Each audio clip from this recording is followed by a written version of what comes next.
Yeah, so I've got a question about more of the national level, because unions are about connecting people.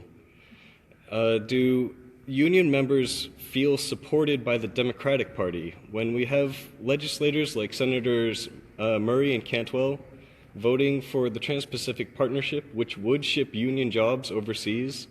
And in the past, the passage of NAFTA was pushed by Democrats. So is the sense among labor that Democrats are actively supporting them, and could that be contributing to the drop-off? Can I comment on that? Yeah. I want to comment, and I think your point's an important one. The example that I want to talk about that's still an issue happened in our own state in 2009, which is ancient history maybe for some, but I just want to highlight it. It's an important piece of history to know about.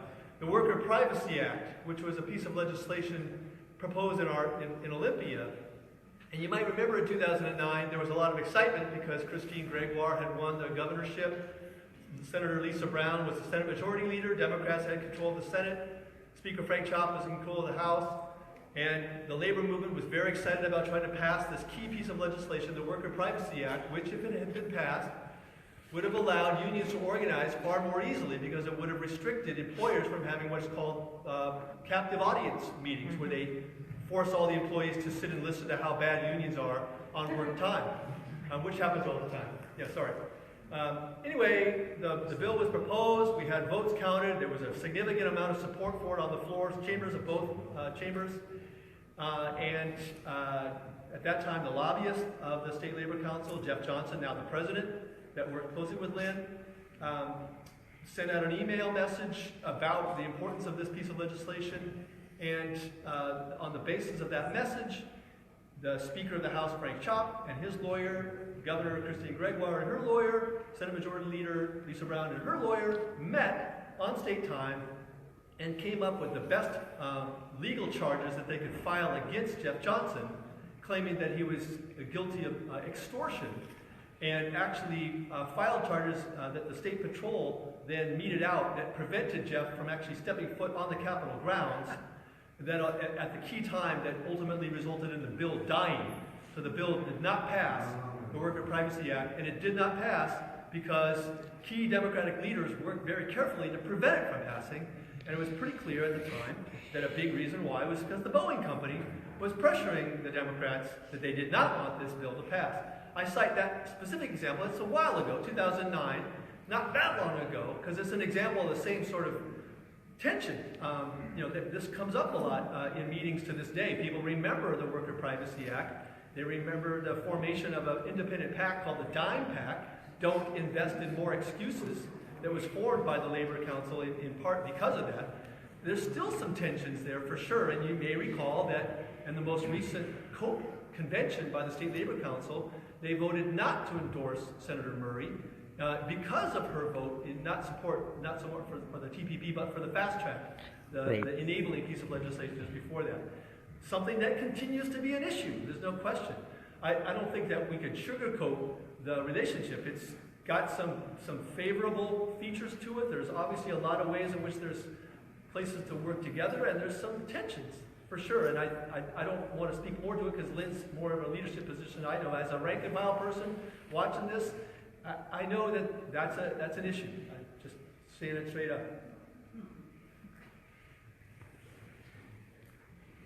I didn't even turn the microphone on.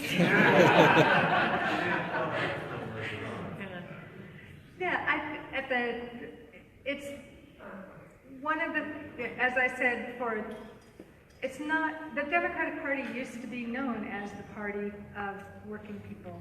And I think we all can see that one of the things that's happened in the last decades, in the last couple decades really, has been a move to the right, a move to more conservative policies and less support for labor. And I'll sit at the nationally. And I think the embrace of neoliberalism that happened during the Clinton years was something that alienated a lot of labor union members.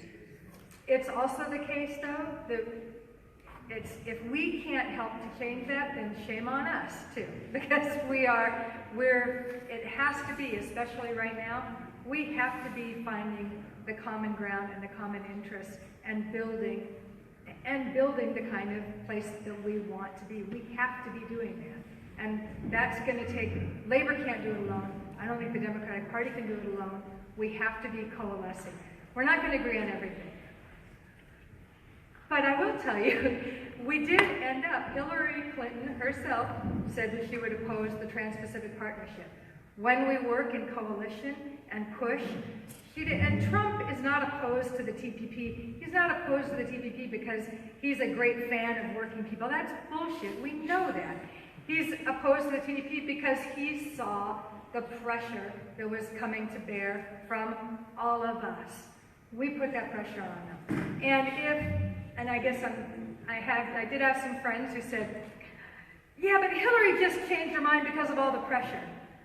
Yes, that's what we want politicians to do. That's why we exist, is to get them to change their minds, to get them to fight for what we need to fight for. So, yeah.